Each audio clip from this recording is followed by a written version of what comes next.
ಶಿಕ್ಷಕರೇ ಈಗಾಗಲೇ ಸಾಕಷ್ಟು ಗೊಂದಲಗಳಿಗೆ ಕೂಡ ಉತ್ತರವೂ ಕೂಡ ಸಿಗ್ತಾ ಇದೆ. ಇದರಲ್ಲಿ ಯಾರ ತಪ್ಪು ಎದ್ದು ಕಾಣಿಸ್ತಾ ಇರುವಂಥದ್ದು, ಜೊತೆಗೆ ಎಲ್ಲಿ ಅವಘಡ ಸಂಭವಿಸ್ತು, ಯಾತಕ್ಕಾಗಿ ಆಯಿತು ಅನ್ನುವಂತಹ ವಿಚಾರಗಳಿಗೂ ಸಂಬಂಧಪಟ್ಟ ಹಾಗೆ ಈಗಾಗಲೇ ಮಾಹಿತಿಯನ್ನ ಕೂಡ ಪಡೆದುಕೊಳ್ತಾ ಇದ್ದೀರಿ. ಇಲ್ಲಿ ಕಾರಣವಾಗಿರುವಂತಹ ಅಂಶಗಳಾದರೂ ಏನು, ಬಹಳಷ್ಟು ಗೊಂದಲ ಇತ್ತು ವೀಕ್ಷಕರೇ ನಿಮ್ಮಲ್ಲೂ ಕೂಡ.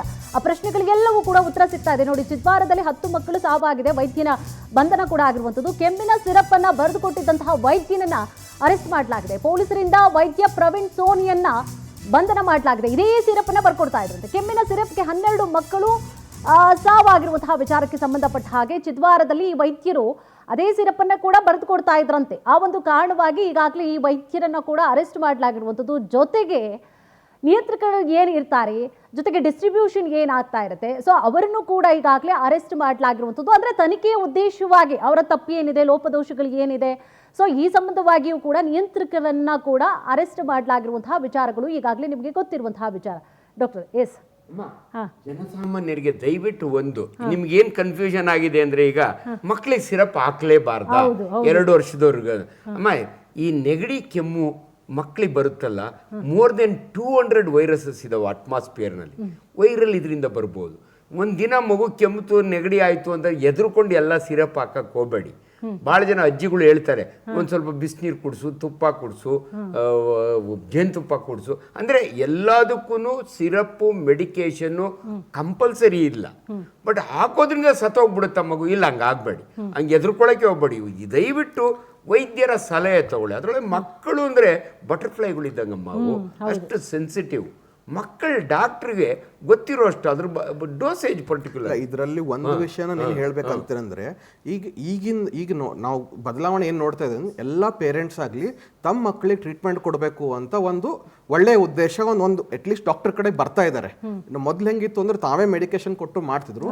ಈಗ ನಾನು ಏನು ಹೇಳ್ತೀನಿ ಅಂದ್ರೆ, ನೀವು ಒಂದು ಹಂತತನ ಡಾಕ್ಟರ್ ತನ ಬರತನ ಇಲ್ಲಾಂದ್ರೆ ಮೆಡಿಕೇಶನ್ ಕೊಡಬೇಕು ಅಂತ ನಿಮ್ಮ ಆಲೋಚನೆ ಇದೆ ಅಲ್ವಾ, ಅದು ಒಳ್ಳೇದು.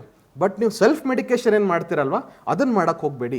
ಈಗ ಎಷ್ಟೋ ಸಲ ಆಗ್ತದೆ, ನೀವು ಡಾಕ್ಟರ್ ನನಗೆ ಬರ್ತಾರೆ, ಪೇಷಂಟ್ ಬರ್ತಾರೆ, ಕೆಮ್ಮಿದೆ, ನೆಗಡಿದೆ, ಇಷ್ಟು ದಿನ ಆಯಿತು ಡಾಕ್ಟರ್ ಎಲ್ಲ ಅಂತ, ನಾನು ಏನೂ ಕೊಡಲ್ಲ. ಬರೀ ಸಿಂಪಲ್ಲಾಗಿ ಬೇಸಿಕ್ ಒಂದು ನೇಸಲ್ ಡ್ರಾಪ್ಸ್ ಹಾಕಿ ಕೊಡ್ತೀವಿ. ಅವಾಗ ಕೆಲವೊಂದು ಸಲ ಏನಾಗುತ್ತೆ, ಈ ಏನಪ್ಪ ಡಾಕ್ಟರ್ ಕೊಟ್ಟೇ ಇಲ್ಲ, ಇವು ಸಿರಪ್ ಕಾಫ್ ಇಷ್ಟು ಕೆಮ್ಮಾಕೋತೈತಿ. ಡಾಕ್ಟರ್ ನೋಡಿದ್ದಾರೆ, ಅವ್ರು ಹೇಳಿದ್ದಾರೆ ಬೇಡ ಅಂತಂದರೆ, ಯಾಕಂದ್ರೆ ಏನು ಜಸ್ಟ್ ಕ್ಲಿಯರ್ ಇರುತ್ತೆ. ಕೆಲವೊಂದು ಸಂದರ್ಭದಲ್ಲಿ ಎಷ್ಟೇ ಕೆಮ್ಮಿದ್ರು ಸ್ವಲ್ಪ ನೆಬ್ಯುಲೈಸೇಷನ್ ಕೊಟ್ಬಿಟ್ಟು ಕಡಿಮೆ ಆಗುತ್ತೆ ಅಂತ ಹೇಳ್ತೀವಿ. ಸ್ವಲ್ಪ ಒಂದು 2 ದಿನ ತಾಳ್ಮೆಯಿಂದ ನೋಡ್ಕೋಬೇಕಾಗತ್ತೆ. ಸೊ ಎಲ್ಲರಿಗೂ ಹಿಂಗೆ ಕೆಟ್ಟ ಈ ಥರ ಆಗಿ ಭಯ ಪಟ್ಕೊಂಡು ಕೆಲವೊಂದು ಡಾಕ್ಟರ್ಗಳು ಮೆಡಿಸಿನ್ ಮಾಡ್ತಾರೆ, ಕೊಡೋಕೆ ಶುರು ಮಾಡಿಬಿಡ್ತಾರೆ. ಇಲ್ಲಪ್ಪ ನಾನು ಸಿರಪ್ ಕೊಟ್ಟಿಲ್ಲ ಅಂದ್ರೆ ಅವ್ರು ನನಗೆ ಒಳ್ಳೆ ಡಾಕ್ಟ್ರೇ ಅಲ್ಲ ಅನ್ಕೊಬಿಡ್ತಾರೆ, ಬೇರೆ ಕಡೆ ಹೋಗ್ಬಿಡ್ತಾರೆ, ಅದನ್ನ ಕೊಡೋಣ ಬಿಡು ಅಂತ. ಈಗ ಪವನ್ ಸರ್, ಇನ್ನೊಂದು ಏನಿದೆ ಗೊತ್ತಾ, ಸಿರಪ್ ಹಾಕಿದ ತಕ್ಷಣ ವಾಸಿ ಆಗ್ಬಿಡ್ಬೇಕು, 1-2-3 ದಿನಾನು ಕೂಡ ಕಾಯೋದಿಲ್ಲ. ಪವನ್ ಸರ್, ಇದ್ರ ಬಗ್ಗೆ ಏನ್ ಹೇಳ್ತೀರಿ? ಪೋಷಕರಿಗೆ ಏನು ಅಂತಂದ್ರೆ, ಒಳ್ಳೆ ಡಾಕ್ಟ್ರು ಹೆಂಗೆ ಅಂದ್ರೆ ಅವತ್ತು ವಾಸಿ ಆಗ್ಬಿಡ್ತು ಅಂತಂದ್ರೆ ಒಳ್ಳೆ ಡಾಕ್ಟ್ರು ಇವ್ರ ಕೈಗುಣ ಚೆನ್ನಾಗಿದೆ ಅಂತ. 2-3 ದಿನ ಟೈಮ್ ತಗೊಳ್ತು ಅಂತಂದ್ರೆ ಇಲ್ಲ, ಇವರು ಡಾಕ್ಟ್ರೇ ಸರಿಗಿಲ್ಲ ಅಂದ್ಬಿಡ್ತಾರೆ. ನೀವ್ ಹೇಳೋದು ತುಂಬಾ ಸರಿ. ಯಾಕಂದ್ರೆ ಸುಮಾರು ಜನಕ್ಕೆ ಹೆಂಗಾಗಿದೆ ಅಂತಂದ್ರೆ, ಈಗ ಕಾಯಿಲೆ ಬಂದ ತಕ್ಷಣ ವಾಸಿ ಆಗ್ಬಿಡ್ಬೇಕು. ಒಂಥರ ಈ ಫಾಸ್ಟ್ ಫುಡ್ ಇದ್ದಿದ್ದಂಗೆ ಅವ್ರಿಗೆ ನಿಧಾನವಾಗಿ ಅಡಿಗೆ ಮಾಡೋಣ, ಅದ್ರ ರುಚಿಸೋಣ, ತಿನ್ನೋಣ ಅನ್ನಂಗಿಲ್ಲ, ಇಮಿಡಿಯೇಟ್ ಆಗಿ ವಾಸಿ ಆಗ್ಬೇಕು. ಇದು ಎಲ್ಲೋ ಒಂದು ಕಡೆ ಈ ಮಕ್ಕಳಿಗೆ ತುಂಬಾ ಅದು ಲಾಂಗ್ ರನ್ ಅಲ್ಲಿ ಪ್ರಾಬ್ಲಮ್ ಆಗುತ್ತೆ. ಅವ್ರು ಬೆಳೀತಾ ಬೆಳೀತಾ ಪ್ರಾಬ್ಲಮ್ ಆಗುತ್ತೆ. ಒಂದು ವಿಷಯನ ಅರ್ಥ ಮಾಡ್ಕೋಬೇಕು, ಈಗ ಮಕ್ಕಳು ಒಂದು ಹೊಸದಾಗಿ ಇದ್ದಾಗ ಬಾಡಿನಲ್ಲಿ ಯಾವುದೇ ತರಹದ ಆಂಟಿಬಾಡೀಸ್ ಪ್ರೊಡ್ಯೂಸ್ ಆಗಿರಲ್ಲ. ಅಂದ್ರೆ ನಮ್ಗೆ ಈಗ ಕಾಯಿಲೆಗಳು ಬರ್ತಾ ಇದ್ದಂಗೆ, ಈಗಾಗ್ಲೇ ಡಾಕ್ಟರ್ ಆಂಜಿನಪ್ಪ ಅವ್ರು ಹೇಳಿದ್ರು, 200ಕ್ಕಿಂತ ಹೆಚ್ಚು ವೈರಸ್ಗಳಿದೆ, ಸಾಕಷ್ಟು ಬ್ಯಾಕ್ಟೀರಿಯಾಗಳಿದೆ, ಫಂಗೈ ಇದೆ. ಈಗ ನಮ್ಮ ಇಡೀ ಪರಿಸರದಲ್ಲಿ ಸಾಕಷ್ಟು ನಮ್ಮ ಸುತ್ತಮುತ್ತ ಎಲ್ಲಾ ತರಹದ ವೈರಸ್, ಬ್ಯಾಕ್ಟೀರಿಯಾ ಮತ್ತೆ ಫಂಗಸ್ಗಳು ಇರ್ತವೆ. ಇವೆಲ್ಲ ಕೂಡ ನಮ್ಮ ದೇಹದೊಳಗೆ ಬರ್ತವೆ. ಬಂದಾಗ ನಮ್ಮ ದೇಹ ಅದ್ರ ಮೇಲೆ ಯುದ್ಧ ಮಾಡುತ್ತೆ, ಫೈಟ್ ಮಾಡುತ್ತೆ, ಹೋರಾಡುತ್ತೆ. ಸೊ ಆಗ ನಮ್ಮ ದೇಹದಲ್ಲಿ ಆಂಟಿಬಾಡೀಸ್ ಪ್ರೊಡ್ಯೂಸ್ ಆಗುತ್ತೆ. ಸೊ ಇವು ಸ್ಟಾರ್ಟಿಂಗ್ ಅಲ್ಲಿ ಮಕ್ಕಳಿಗೆ ಆಂಟಿಬಾಡೀಸ್ ಪ್ರೊಡ್ಯೂಸ್ ಆಗೋದಕ್ಕೆ 3-4 ವರ್ಷಗಳು ಕಳಿಯುತ್ತೆ. ಸೊ ಅವಾಗೆಲ್ಲಾನು ಕೂಡ ಪ್ರತಿ ಸಲನೂ ಕೂಡ ವೆದರ್ ಚೇಂಜ್ ಆದಾಗಿರ್ಬೋದು, ಏನಾರ ಒಂಚೂರು ತಿಂದಾಗಿರ್ಬೋದು, ಸ್ವಲ್ಪ ಆಗಾಗ ಜ್ವರ, ಕೆಮ್ಮು, ನೆಗಡಿ ಬರೋದು ತುಂಬಾ ಸರ್ವೇ ಸಾಮಾನ್ಯ ಹಾಗೂ ಸಹಜ. ಇದು ನಾರ್ಮಲ್. ಹಾಗೂ ಯಾರೇ ಆಗ್ಲಿ, ಈ ಒಂದು ಕೆಮ್ಮು ಬಂತು ಅಥವಾ ಜ್ವರ ಬಂತು ಅಂತಂದ್ರೆ ಗಾಬರಿ ಆಗೋ ಅವಶ್ಯಕತೆ ಇಲ್ಲ. ಅದು ಬಾಡಿ ರಿಯಾಕ್ಷನ್, ಅದೊಂದು ಪ್ರೊಟೆಕ್ಟಿವ್ ಮೆಕ್ಯಾನಿಸಮ್.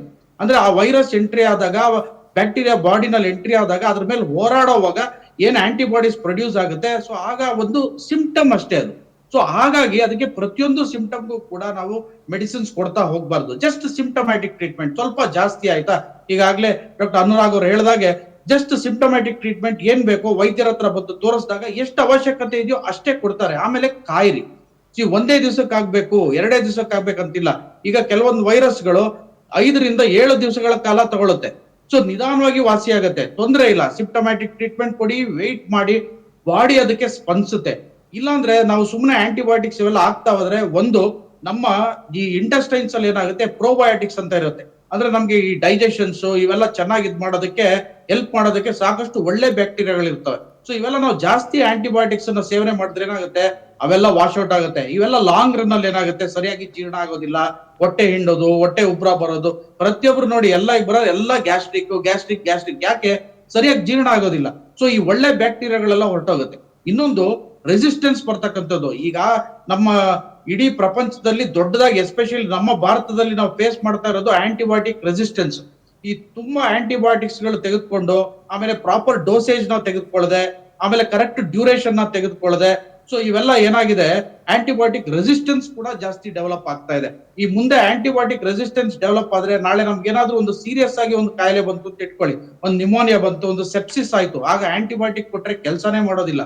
ಸೊ ಜಾಸ್ತಿ ದಿವಸ ತೆಗೆದುಕೊಳ್ಬಹುದು, ಅಥವಾ ಕೊಟ್ಟಾಗ ಅದು ಸಿವಿಯರಿಟಿ ಇನ್ನೂ ಜಾಸ್ತಿ ಆಗ್ಬೋದು, ಅದು ಕೆಲಸನೇ ಮಾಡದೆ ಹೋಗ್ಬೋದು. ಸೊ ಹಾಗಾಗಿ ನಮ್ಮ ಮುಂದಿನ ಪೀಳಿಗೆಗೂ ಕೂಡ ನಾವು ಈ ಆಂಟಿಬಯೋಟಿಕ್ಸ್ ನ ಸೇವ್ ಮಾಡ್ಬೇಕು. ಯಾಕಂದ್ರೆ ಹಿಂದಿನ ದಿನಗಳಲ್ಲಿ ನೀವು ಕೇಳಿರ್ಬೋದು, ಟೈಫಾಯ್ಡ್ ಬಂತು ಅಂತಂದ್ರೆ ಸಾಕಷ್ಟು ಜನ ಸತ್ತೋಗ್ಬಿಡೋರು. ಟೈಫಾಯ್ಡ್ ಬಂದ್ರೆ 14 ದಿವಸ 1 ತಿಂಗಳ ಕಾಲ ವಾಸಿನೇ ಆಗ್ತಾ ಇರ್ಲಿಲ್ಲ, ಕಾಂಪ್ಲಿಕೇಶನ್ಸ್ ಜಾಸ್ತಿ ಆಗೋದು. ಆದ್ರೆ ಇವತ್ತಿನ ದಿವಸ ಟೈಫಾಯ್ಡ್ ಒಂದು ಸಾಮಾನ್ಯ ಕಾಯಿಲೆ ಆಗ್ಬಿಟ್ಟಿದೆ, ಯಾಕಂದ್ರೆ ಆಂಟಿಬಯೋಟಿಕ್ಸ್ ಚೆನ್ನಾಗಿದೆ. ನೋಡಿ, ಅದು ಬ್ಯಾಕ್ಟೀರಿಯಲ್ ಇನ್ಫೆಕ್ಷನ್ ಆದಾಗ ನಾವು ಆಂಟಿಬಯೋಟಿಕ್ ಕೊಟ್ರೆ 1 ವಾರ ವಾಸಿ ಆಗ್ಬಿಡುತ್ತೆ. ನಾವು ಎಷ್ಟೋ ಸಲ ನೋಡ್ತೀವಿ, 1 ವಾರ ಬರ್ಕೊಟ್ಟಿರ್ತೀವಿ, ಟೈಫಾಯ್ಡ್ ಇದೆ, ಪ್ರೂವ್ ಆಗಿರುತ್ತೆ. 1 ವಾರ ಬರ್ಕೊಟ್ಟಾಗ 2 ದಿನ ತಗೋತಾರೆ, ಸ್ವಲ್ಪ ಫೀವರ್ ಕಮ್ಮಿ ಆಗುತ್ತೆ, ಬಿಟ್ಬಿಡ್ತಾರೆ. ಆಮೇಲೆ 3 ದಿನ ಆದ್ಮೇಲೆ ಮತ್ತೆ ಫೀವರ್ ಬರುತ್ತೆ, ಹೊಟ್ಟೆ ನೋವು ಬರುತ್ತೆ, ಲೂಸ್ ಮೋಷನ್ ಆಗುತ್ತೆ.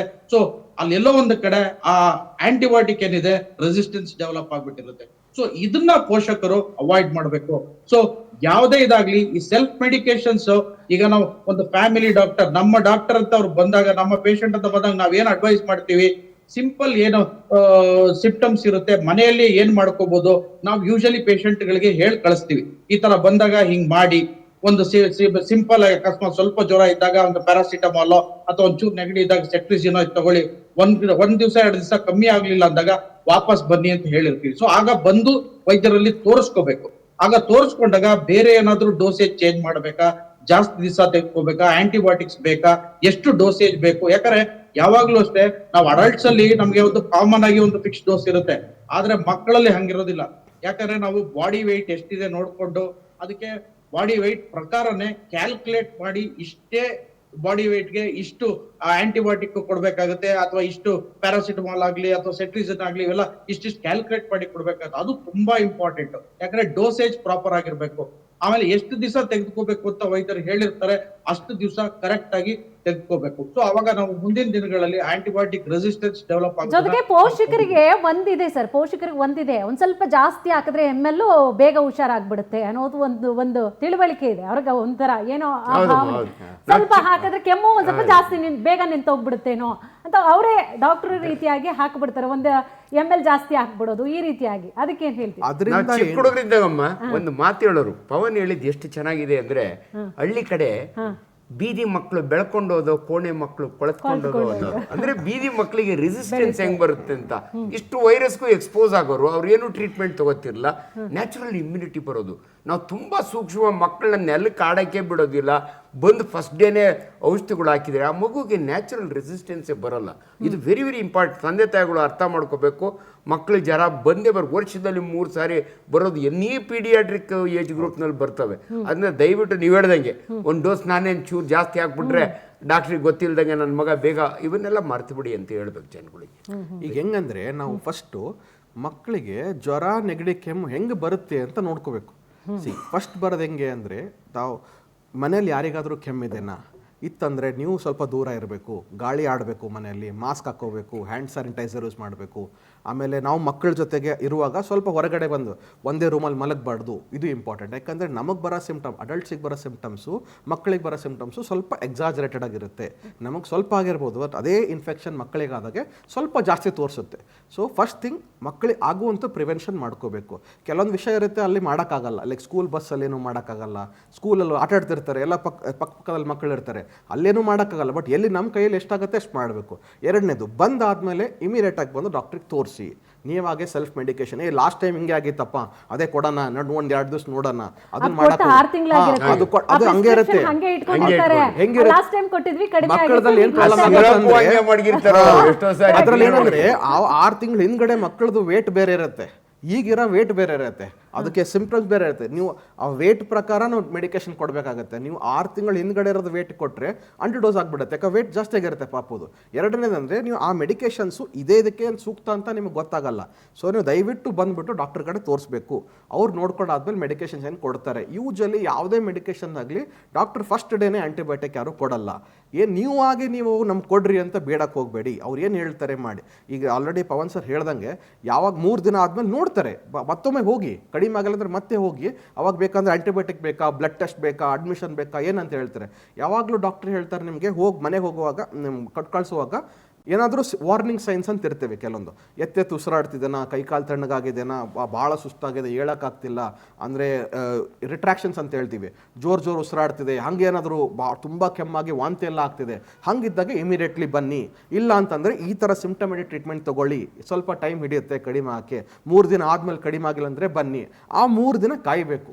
ನೀವು ಇವತ್ತೇ ನಂಗೆ ಮೆಡಿಕೇಶನ್ ಕೊಟ್ಟಲ್ಲಿ ಆರಾಮಾಗಬೇಕು, ನಂಗೆ ಹಿಂಗಾಗಬೇಕು ಅಂದರೆ ಅದಾಗಲ್ಲ. It will take its own course of action and ಅದಕ್ಕೆ ಆದಂಥ ನಾವು ಟೈಮ್ ಕೊಟ್ಟಾಗೆ the body will generate its own immunity. ಈಗ ನಾವು 2 ಥರ, ಒಂದು ಇಮ್ಯುನಿಟಿ ಅಂದಾಗ ನಾವು ಈ ಥರ ಇನ್ಫೆಕ್ಷನ್ಸ್ ಆದಾಗೆ ಇಮ್ಯುನಿಟಿ ಬರುತ್ತೆ. ಎರಡನೇದು ಮಕ್ಕಳದ್ದು ವೆರಿ ಇಂಪಾರ್ಟೆಂಟ್ ಇಸ್ ವ್ಯಾಕ್ಸಿನೇಷನ್ಸ್. ಅದನ್ನು ವ್ಯಾಕ್ಸಿನೇಷನ್ಸಲ್ಲಿ ನಾನು ಇನ್ನೊಂದು ಎಲ್ಲರಿಗೂ ಹೇಳ್ತೀನಿ, ಗೌರ್ಮೆಂಟ್ ವ್ಯಾಕ್ಸಿನು ಪ್ರೈವೇಟ್ ವ್ಯಾಕ್ಸಿನು ಅಂತ ಏನಿರಲ್ಲ, ಎಲ್ಲ ಒಳ್ಳೆಯದೇ. ಗೌರ್ಮೆಂಟ್ ಕಡೆ ತೊಗೊಂಡವ್ರು ಅವ್ರ ಕಡೆನೂ very highest standard of cold chain maintain ಮಾಡ್ತಾರೆ ಅವರು. ಸೊ ಹಾಗಾಗಿ ನೀವು ಏನು ಭಯ ಪಡ್ಕೊಳ್ಳೋಂಗಿಲ್ಲ. ಆ ಡಾಕ್ಟರ್ ಕಡೆ ಹೋದ್ರೆ ಜಾಸ್ತಿ ಇರುತ್ತೆ, ನಾವು ಇಲ್ಲೇ ಮಾಡಿಸ್ಕೋತೀವಿ. ಬಟ್ ಕೆಲವೊಂದು ವ್ಯಾಕ್ಸಿನ್ಸ್ಗಳಿರುತ್ತೆ ಅದು ಗೌರ್ಮೆಂಟ್ ಕಡೆ ಕೊಡೋಕ್ಕಾಗಲ್ಲ, ಅದನ್ನು ಪ್ರೈವೇಟಲ್ಲಿ ಹಾಕ್ಸ್ಕೊಳ್ಳಿ. ನೀವು ಬೇಕಿದ್ರೆ ನೀವು ಗೌರ್ಮೆಂಟಲ್ಲಿ ಎಲ್ಲ 2 ವರ್ಷದೊಳಗೆ ಎಲ್ಲ ತಗೊಳ್ಳಿ, ಏನು ತೊಂದರೆ ಏನು ಇಲ್ಲ. ನಾ ಈಗ ಓಪನ್ ಆಗಿ ಹೇಳ್ತಾ ಇದ್ದೀನಿ, government vaccines are the safest vaccines. Private vaccines ಎಷ್ಟು ಚೆನ್ನಾಗಲ್ವಾ, ಗೌರ್ಮೆಂಟ್ ಅಷ್ಟು ಚೆನ್ನಾಗಿದೆ. ಧೈರ್ಯವಾಗಿ ಹೋಗಿ ಗೌರ್ಮೆಂಟ್ ವ್ಯಾಕ್ಸಿನ್ ಹಾಕ್ಸ್ಕೊಳ್ಳಿ. ಇದು ನಮ್ಮ ಕರ್ನಾಟಕ ಸರ್ಕಾರ ಭಾಳ ಇವಿನ್ ಅಂತ ಒಂದು ಆ್ಯಪ್ ಮಾಡ್ಕೊಂಡ್ಬಿಟ್ಟು they have taken A very huge investment and they have manage it very well. Cold chain manage ತುಂಬ ಚೆನ್ನಾಗಿದೆ. ಎವ್ರಿ ಬ್ಯಾಚ್ ಲೆಕ್ಕಕ್ಕೂ ಮ್ಯಾನೇಜ್ ಮಾಡ್ತಾರೆ, ಎವ್ರಿ ಡೋಸ್ ಲೆಕ್ಕಕ್ಕೂ ಮ್ಯಾನೇಜ್ ಮಾಡ್ತಿದ್ದಾರೆ. ಸೊ ದಯವಿಟ್ಟು ಏನು ಭಯ ಪಡ್ಲಾರ್ದಂಗೆ ಗೌರ್ಮೆಂಟ್ ಹಾಸ್ಪಿಟಲಲ್ಲಿ ವ್ಯಾಕ್ಸಿನೇಷನ್ ತಗೊಳ್ಳಿ, ಇರ್ಲಾದನ್ನ ಒಂದು ಪ್ರೈವೇಟಲ್ಲಿ ತಗೊಳ್ಳಿ. But vaccinations will prevent these kind of recurrent infections. And infections ಆದಾಗೂ ಭಯ ಪಡಬಾರ್ದು. ನೀವು ಬನ್ನಿ, ತೋರಿಸ್ಕೊಳ್ಳಿ, ಟ್ರೀಟ್ಮೆಂಟ್ ತಗೊಳ್ಳಿ, ಸ್ವಲ್ಪ ಸಮಾಧಾನವಾಗಿ ತಗೊಂಡು 2 ರಿಂದ 3 ದಿನ, ಮ್ಯಾಕ್ಸಿಮಮ್ 5 ದಿನದಲ್ಲಿ ಕಡಿಮೆ ಆಗುತ್ತೆ ಅಂತ ಹೇಳ್ಬೋದು.